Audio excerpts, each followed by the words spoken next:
Class 9th exercise 8.2 question number 5 करना।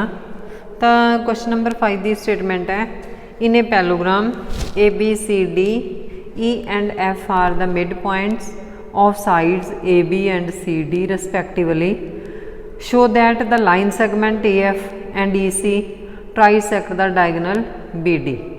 तो ये डायग्राम गिवन है, A B C D parallelogram है, E and F mid point ने sides A B and C D दे, ते डायगोनल बी डी है जोड़ा ये प्रूव करना है कि जोड़े ये लाइन सैगमेंट ने ये डायगोनल नूं ट्राइसैक्ट कर दिया। तो इत्थे 2 पॉइंट ने पी एंड क्यू, आपां D P equal P equal Q B prove करना। तो गिवन लिखांगे पहला, in parallelogram A B C D E and F are the mid point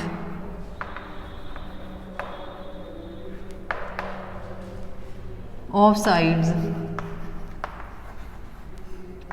A B and C D. To prove करना, D P equal P Q equal Q B. चाहे तो तुसी question के according भी लिख सकते हो, line segment A F and E C trisect the diagonal B D. Punjabi medium समानांतर चतुर्भुज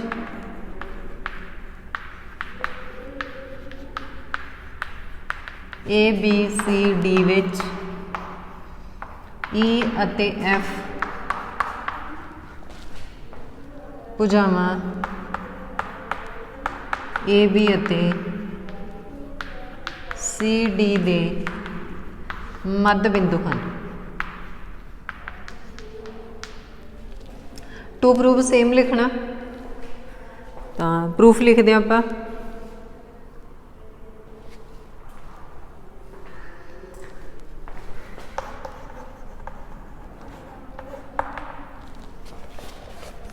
तो प्रूफ दे विच की है, ए पैलोग्राम है, ई एंड एफ ने जिहड़े ये मिड पॉइंट ने साइड्स दे, तो ए ई एंड सॉरी तो ए एफ पैरेलल सी ई होगी। ठीक है, E and F mid point of A B and C D, so A F parallel E C. हुण आपां ये ट्राइंगल लैनी है A B P. A B P दे विच की होगा, ए पी है जिहड़ी ई क्यू ते होगी पैरेलल, ई मिड पॉइंट है, then Q mid point of P B. In triangle A B P E is mid point,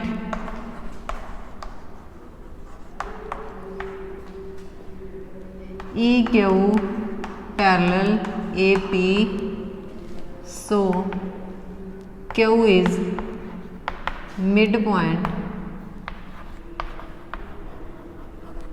of P B. तो इत्थे रीजन लिखते हैं क्यों है ये, नाल आपां इत्थे लिख लैंदे हैं P Q equal Q B. हुण क्यों आ इक्वल, इत्थे रीजन लिखते हैं, in triangle a line passing through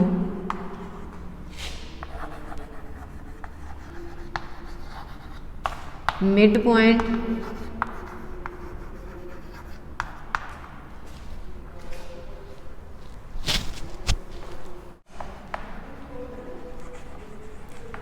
parallel to other side bisect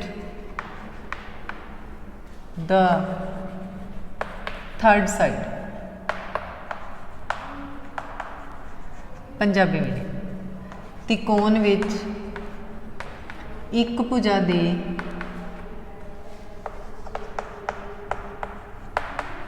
मध्य बिंदु तो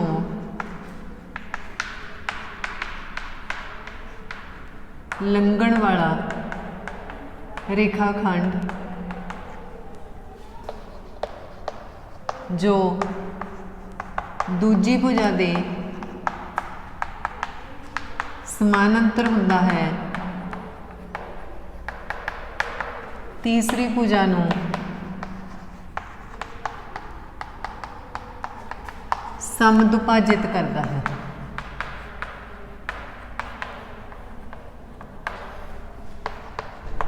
तो ये आप लिखी लिया, ये लिख लेना 1।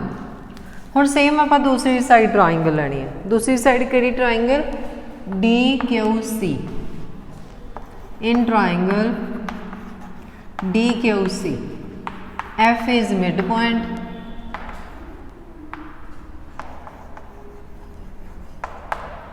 PF parallel QC,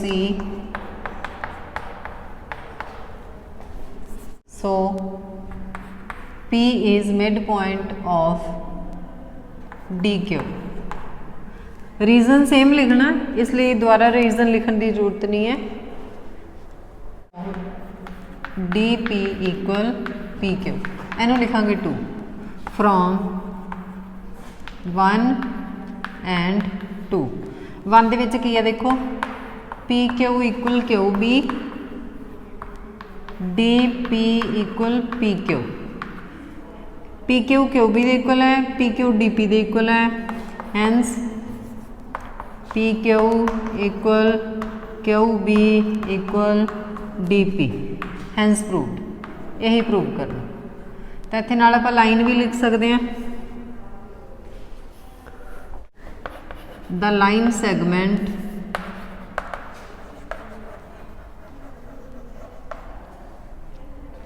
AF and EC trisect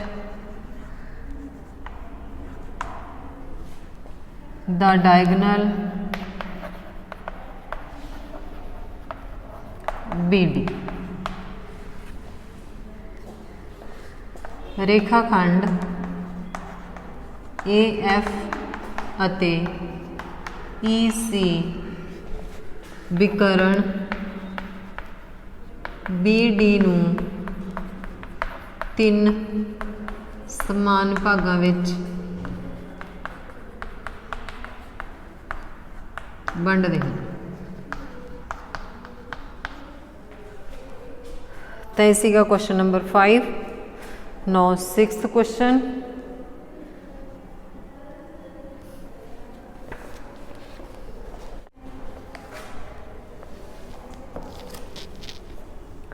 हाँ जी 6th क्वेश्चन है, show that the line segment joining the mid point of the opposite side of a quadrilateral bisect each other. तो आप क्वाड्रिलेटरल ड्रॉ करिए।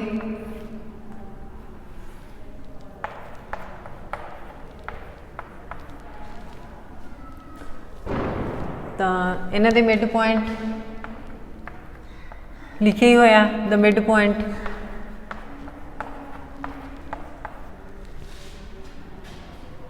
ऑफ ऑपोजिट साइड हो गए।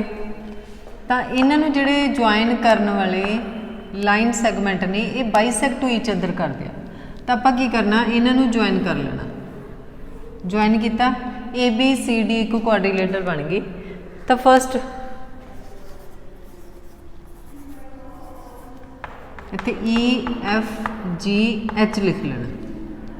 तो EFGH एक quadrilateral बन गई। तो सब तो पहला आप की करना, EFGH नूं पैलोग्राम प्रूव कर लेना। देखो तुसी फर्स्ट क्वेश्चन किया, ठीक है, सेम उदा ही करना, वो भी क्वाड्रिलेटरल सीगे। तो आप EFGH नूं पैलोग्राम प्रूव किया सी। हुण किवें कीता सी, AC नूं कीता सी join, G and H mid point ने, तो GH AC दे हाफ भी होगी तो पैरल भी होगी। सेम EF AC दे पैरल भी होगी तो हाफ भी होगी, ठीक है। तो GH ते EF की हो जाएगी पैरल भी तो इक्वल भी। सेम इधर नूं डायगनल ड्रॉ किया, HEBD दे पैरल भी है हाफ भी है। सेम GF डी एफ दे पैरल भी है, डी बी दे ते हाफ भी है, तो जी एच ई एफ की हो जूगी एक पैलोग्राम। तो हुण उस तो बाद आप इहदे डायगनल ड्रॉ कर ले। पैलोग्राम के जोड़े डायगनल होंदे ने वो बाइसैक्ट टू ईच अदर होंदे ने, ठीक है।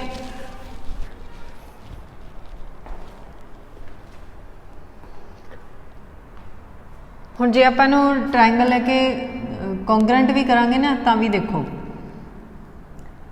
ये आप दो ट्रायंगल डायगनल ड्रॉ किए, एक ए ट्रायंगल ले ली, एक ए ट्रायंगल, तो ये एंगल ये इक्वल हो जाऊगा अल्टरनेटिव एंगल, तो ये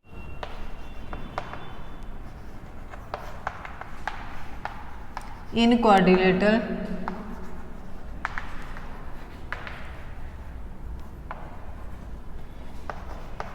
ए B C D E F G and H midpoints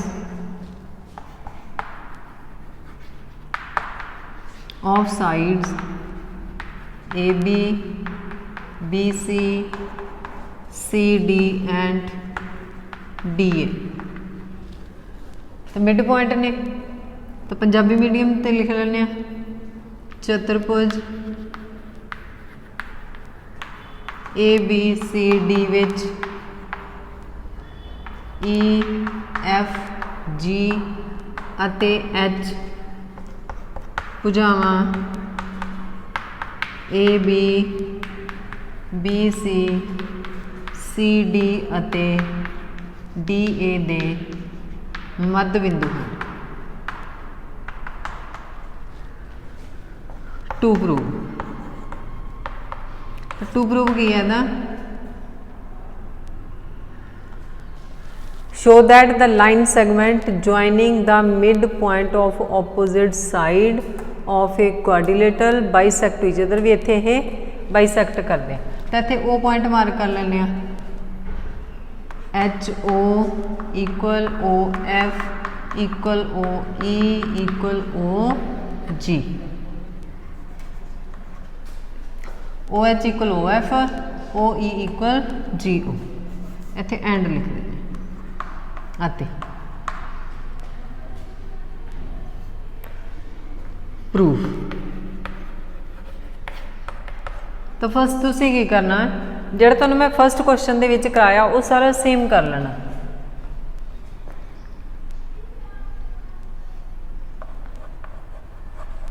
right same as question 1 first question।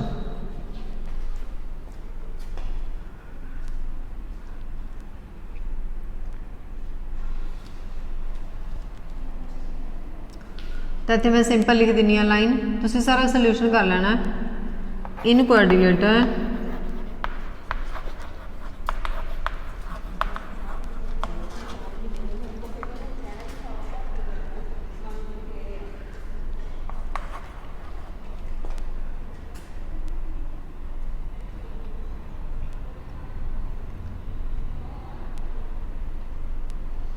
the quadrilateral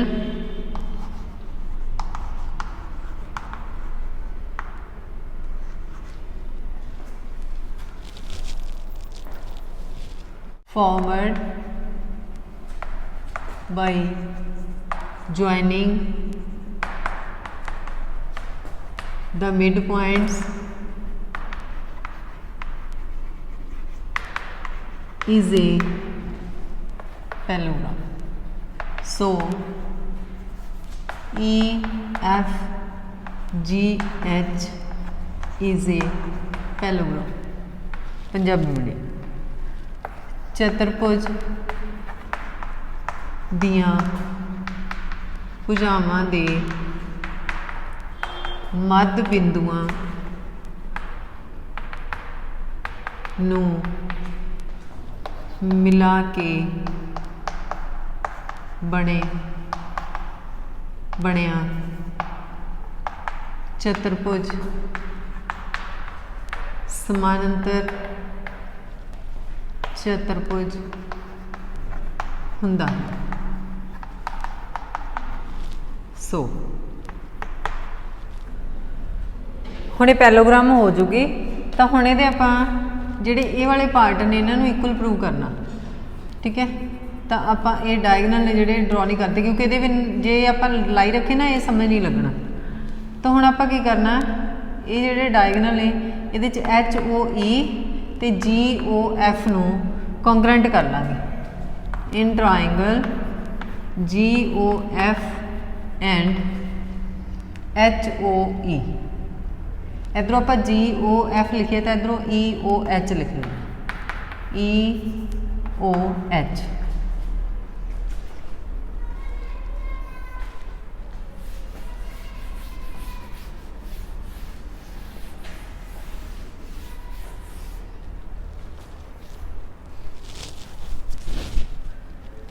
हुण इहदे विच की इक्वल होगा, देखो एक तो साइड इक्वल होगी opposite, GF equal HE opposite side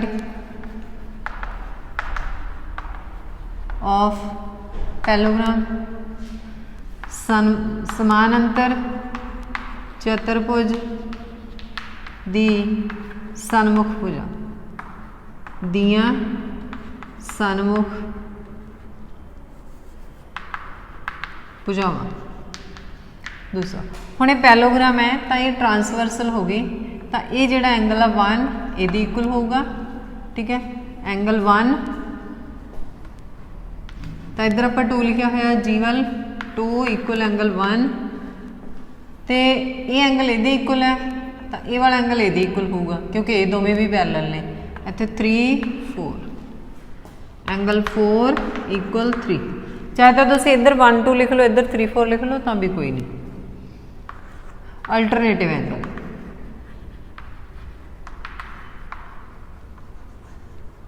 एक अंतर कोण,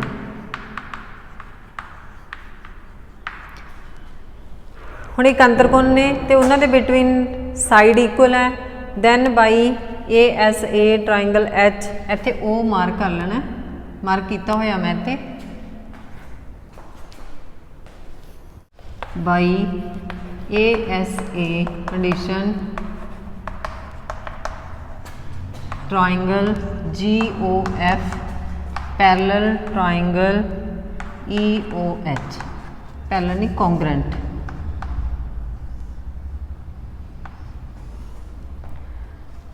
triangle GOF congruent triangle EOH।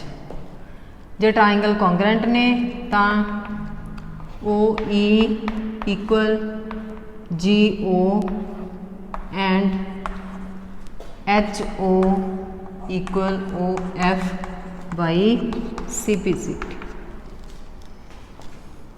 तो पंजाबी मीडियम ASA नियम अनुसार तो कॉन्ग्रेंट हो गया, तो बाई CPCT इक्वल हो गए। यही आप प्रूव करना, हैंस प्रूव्ड। तो एंड च लाइन लिख सकते हो क्वेश्चन के अकॉर्डिंग। तो क्वेश्चन के अकॉर्डिंग की लिखना,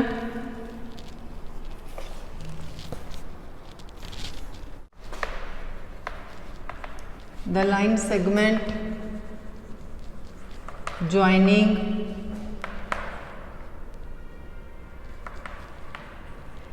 the midpoint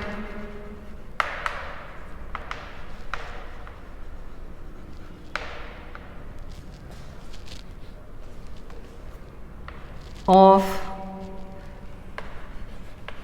the opposite sides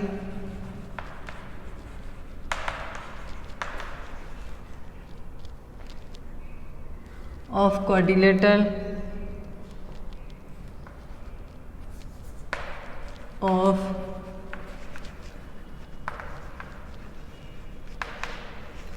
quadrilateral bisect to each other, bisect to each other। तो पंजाबी मीडियम तुसी अपनी बुक चो लाइन लिख लैनी है देख के, चतुर्भुज के मध्य बिंदुओं नूं मिलाउण वाले रेखाखंड एक दूजे नूं समदुभाजित करते हैं।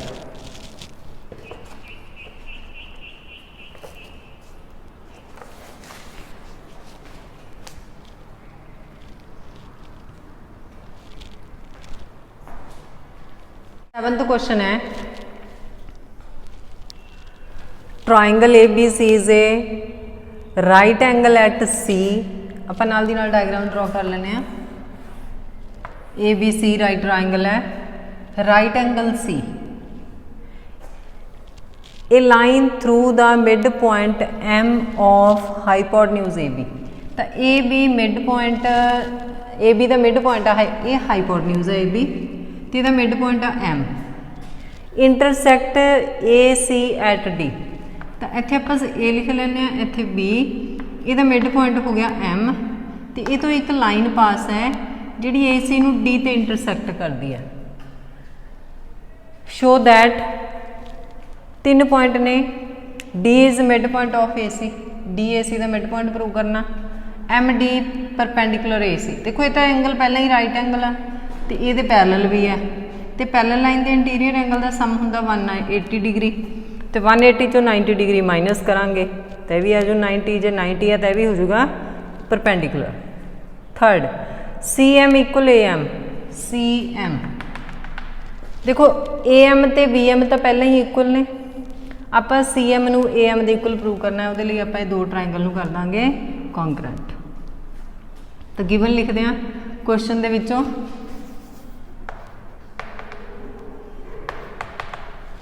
ए B C is right triangle at C, a line through the mid point M of hypotenuse A B and parallel to B C, intersect A C at D.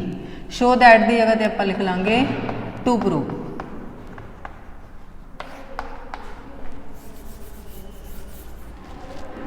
Punjabi medium, त्रिकोण A B C which, given लिखना Punjabi medium, त्रिकोण A B सी विच कौन सी समकोण है, कारण A B दा मध्य बिंदु M है, एम तो एक रेखा जो बी सी दे समानांतर है ए सी नू डी ते कटदी है, तय हो गया गिवन। तो टू प्रूव सेम लिखना, डी इज मिड पॉइंट, इत्थे लिख लेना डी ए सी दा मध्य बिंदु है, बुक चो देख के भी लिख सकते हो। तो ये 2 पॉइंट सेम लिखने हैं। हुण आपां लिखना प्रूफ। तो प्रूफ सिंपल है, रीजन लिखना है, पूरी ट्राइंगल लिखनी है। In triangle A B C, in triangle A B C M is mid point of A B and D M parallel B C, so D is mid point of A C. First point यही है। तो इतने reason लिखा देनी मैं भी क्यों है ये। तो पंजाबी मीडियम, त्रिकोण A B C which M कारण ए बी दा, या भुजा ए बी दा भी लिख सकते हो, मध्य बिंदु है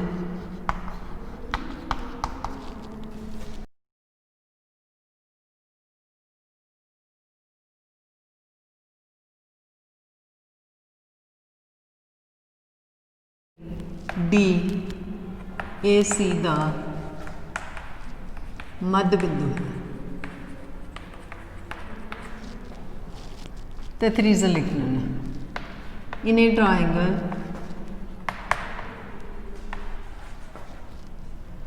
ए लाइन passing through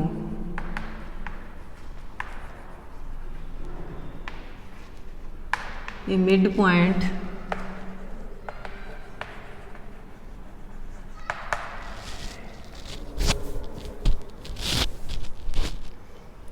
इत्थे रह गया मध्य बिंदु है अते DM समानांतर BC है, DM समानांतर BC है। through a midpoint parallel to other side bisect the third side। तो ये तुसी रीजन याद करने आ, ठीक है। त्रिकोण विच एक भुजा दे मध्य बिंदु तो लंघण वाला रेखाखंड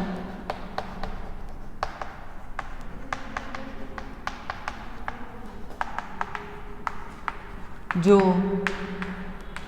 दूजी भुजा दे समानांतर हुंदा है, तीजी भुजा नूं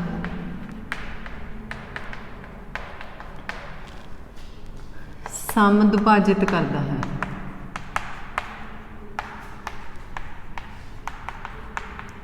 ये सारा हो गया रीजन। हुण आपां करना M D perpendicular, M D नूं इसे ते परपेंडिकुलर प्रूव करना। Second point, angle C equal 90 degree, D M parallel B C given है। So angle M D C plus angle C equal 180 degree, sum of interior angle of parallel lines. Punjabi medium, समानांतर भुजावां दे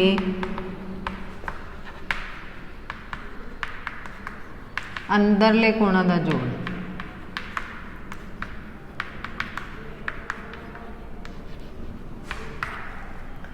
तो सी की value put कर लेंगे, M D C plus 90 equal 180, तो 90 इधर आके माइनस हो जू, माइनस हो के हो जाऊगा 90 डिग्री। जे 90 डिग्री है तो परपेंडिकुलर भी है। Angle M D C equal 180 minus 90 degree, M D C equal 90 degree. So D M perpendicular A C, hence proved. तो ये हो गया second. No third point,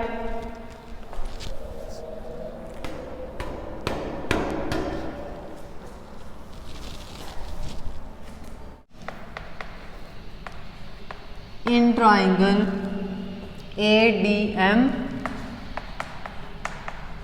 and CDM।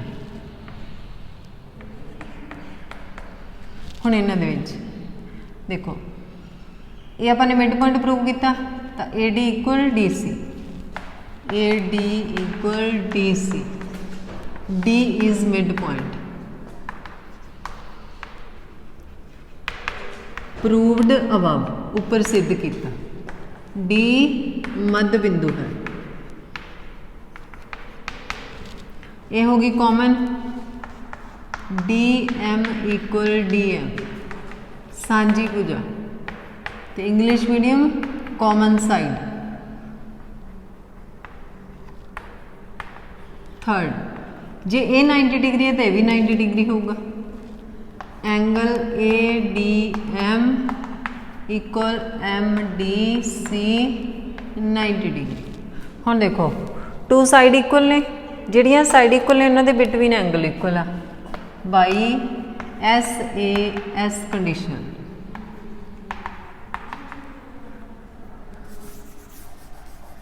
S A S नियम अनुसार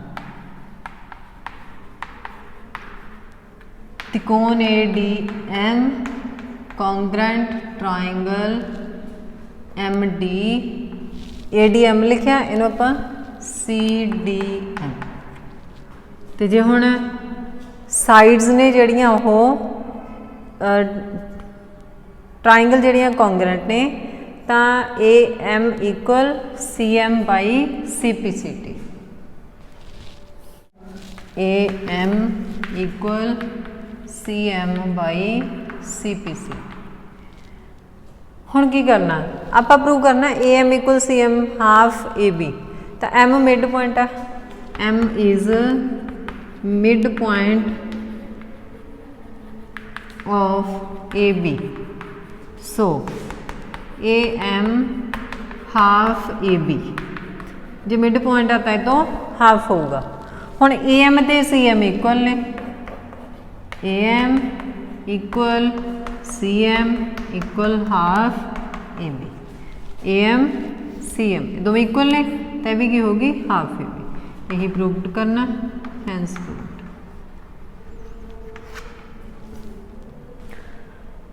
तो जे तुहानूं ये तीनों समझ लग गए 5 6 7 तो लाइक तो कमेंट बॉक्स कमेंट कर देना। लाइक जरूर कर दिया करो, नहीं कमेंट करना तो थैंक यू।